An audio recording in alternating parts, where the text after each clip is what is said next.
नमस्कार।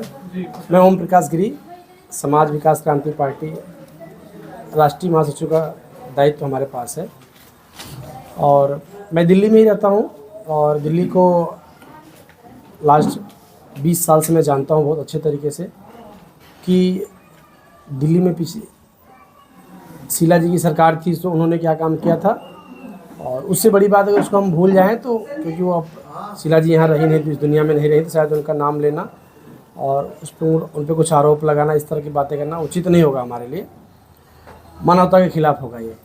लेकिन अभी जो हमारे पास सरकार, हम लोग जिसको 10 साल से जो यहाँ पे सर्व कर रही दिल्ली को, उनमें जो मैंने देखा कि उनकी नियति में बहुत कमी है। और आज हम दावे के साथ यहाँ बैठे हैं तो सिर्फ इसलिए बैठे हैं कि हमें लगता है कि हमारी नियति उनसे बहुत बेटर, बहुत अच्छी है।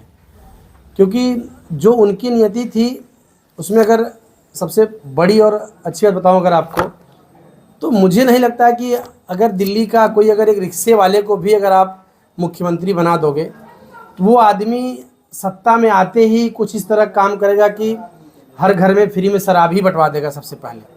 हमें लगता नहीं कि कोई इतना निकम्मा, इतना गिरा हुआ सोच, इतनी घटिया थिंकिंग का आदमी हो सकता है जो अपने आप को सो कॉल्ड पढ़ा लिखा बोलता हो और वो आदमी आते ही शराब के ठेके खोलना और एक पर एक फ्री देना।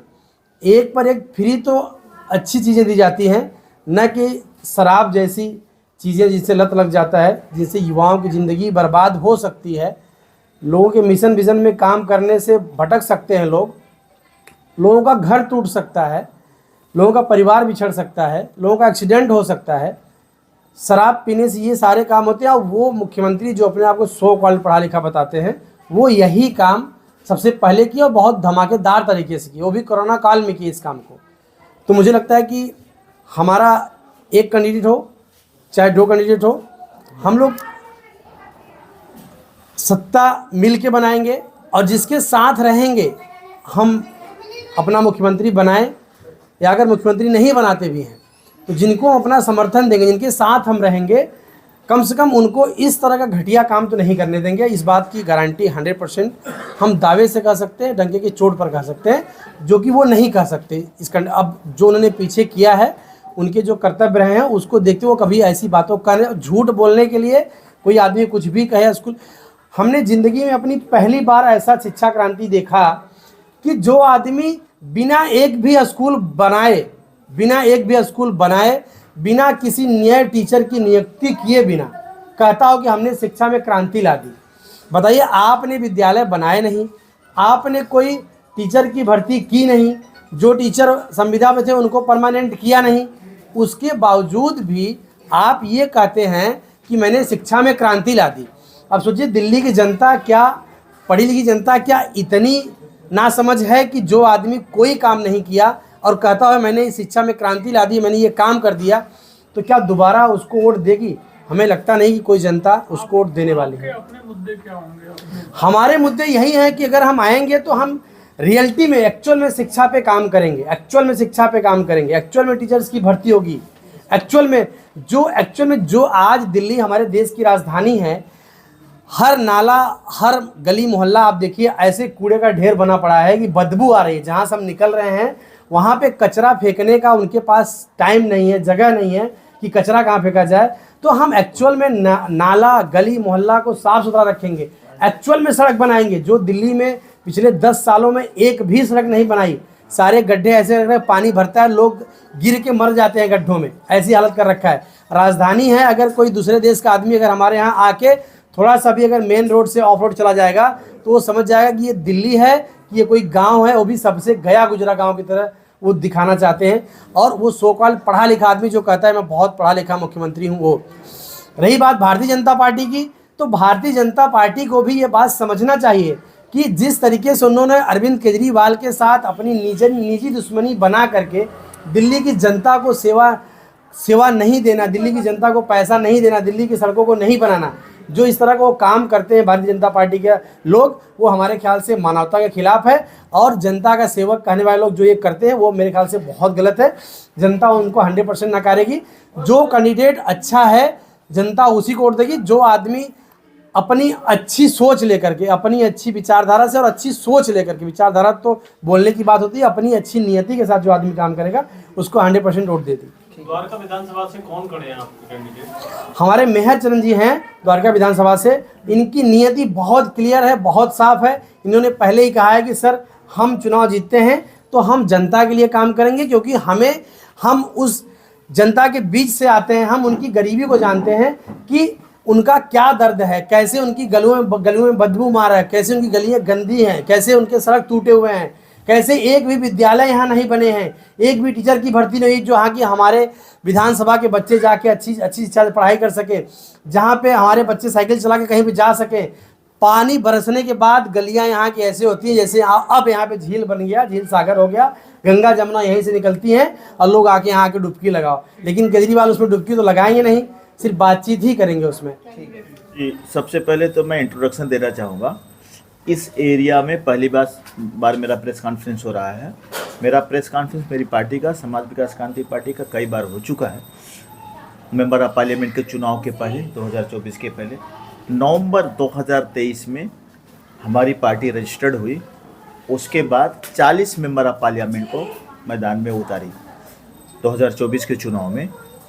कुछ के पास हुए, कुछ के फेल हुए। हमारे जो कैंडिडेट थे उनके पर्चे, और जो पास हुए बड़ी बहादुरी से गाज़ियाबाद, दिल्ली के 2 सीटों पे, महाराष्ट्र में, कर्नाटक में, उत्तर प्रदेश में, हर जगह चुनाव लड़े। हम बहादुरी से लड़े और हमने सारी फॉर्मेलिटीज़ को निर्वाचन आयोग को पूरा किया। अभी 1 साल मेरी पार्टी को कंप्लीट हुआ है। हमने उपचुनाव में कैंडिडेट उतारे, हमने महाराष्ट्र के विधानसभा में भी कैंडिडेट उतारे। आज दिल्ली के विधानसभा में हमने 25 एवी फॉर्म टिकट वितरित किया जगह जगह पे। लेकिन कुछ कैंडिडेट ऐसे रहे जिनको पता नहीं था कि उनका वोटर आईडी कहाँ का होना चाहिए, दिल्ली के बाहर का था, इसलिए पर्चे रिजेक्ट हो गए, कुछ को वैसे रिजेक्ट हो गए। एक जो द्वारका 33 विधानसभा मेहर चरण जिनका नाम है, जो हमारे बगल में बैठे हुए हैं, इनका पर्चा पास हुआ और हम इस द्वारका विधानसभा से 33 से बड़ी बहादुरी के साथ इनको लड़ा रहे हैं और ये लड़ भी रहे हैं। इनके बारे में मैं आपको बताना चाहूँगा कि इनका पहला चुनाव है। ये आते हैं जो झोपड़े हैं यहाँ पे, जो जिनकी समस्या दिल्ली के हर झुग्गी झोपड़े वाले हर लोग उठाते रहते हैं, तो सारे झोपड़े के लोग, सारे झुग्गी झोपड़े के लोग इनको प्यार करते हैं। और मुझे ऐसा आश्वासन दिया गया है उन लोगों से, जो मैंने इनकी रैली में, कल रैली किया, परसों रैली किया, उसके पहले इन्होंने अकेले रैली किया, तो मुझे ऐसा लगता है कि इनको जो गरीब तबके के लोग हैं ज़्यादा से ज़्यादा वोट करने जा रहे हैं। इन्होंने अपील भी किया लोगों के साथ, मैंने भी अपील किया कि 5 तारीख को जाइए। सुबह से जैसे पोलिंग बूथ पे आप जाते हो तो 7वां नंबर है इलेक्ट्रिक पोल का, मेहर चरण नाम है हमारे कैंडिडेट का, समाज विकास क्रांति पार्टी लिखा रहेगा, मेहर चरण का जी का नाम लिखा रहेगा, इलेक्ट्रिक पोल होगा 7वें नंबर पे। उसके सामने का बटन अगर आप दबाते हैं, मैंने ये अपील किया है कि अगर आप दबाते हैं तो मेहर चरण विजयी नहीं होते हैं, पूरा दिल्ली विजयी होता है, द्वारका विजयी होता है। क्योंकि एक अगर असेंबली में मेरा जाता है तो दिल्ली की पूरी आवाज़, वो एक विधायक हमारे असेंबली में जाके दिल्ली के बारे में पूरी आवाज़ अपनी बुलंद करेगा और यहाँ की समस्याओं को देखते हुए दिल्ली की पूरी समस्याओं के ऊपर चर्चा करेगा। तो मैं असेंबली में इसको भेजना चाहता हूँ इस तरह से कि ये असेंबली में जाए। कर रहे कि हमारी सरकार बनेगी, हमारी सरकार बनेगी। मुझे ऐसा नहीं लगता कि किसी की सरकार बन पाएगी। इस समय खिचड़ी की सरकार बनेगी। कांग्रेस भी दावा कर रही है और भी पार्टियां छोटी मोटी है, समाज विकास क्रांति पार्टी भी उसी में आई है।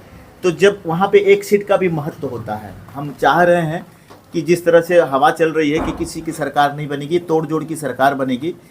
एक विधायक जीता है कहीं कहीं और एक सांसद जीता है तो प्रधानमंत्री का दावेदारी किया है। अगर ऐसी सिचुएशन आती है तो मेहर चरण को हम उस रूप में देखना चाहेंगे कि अगर किसी की सरकार नहीं बनती है तो समाज विकास क्रांति पार्टी मेहर चरण को लेके जाके गवर्नर के पास पेश करेगी कि सरकार हम बनाएंगे तो हमारा सीएम मेहर चरण होंगे।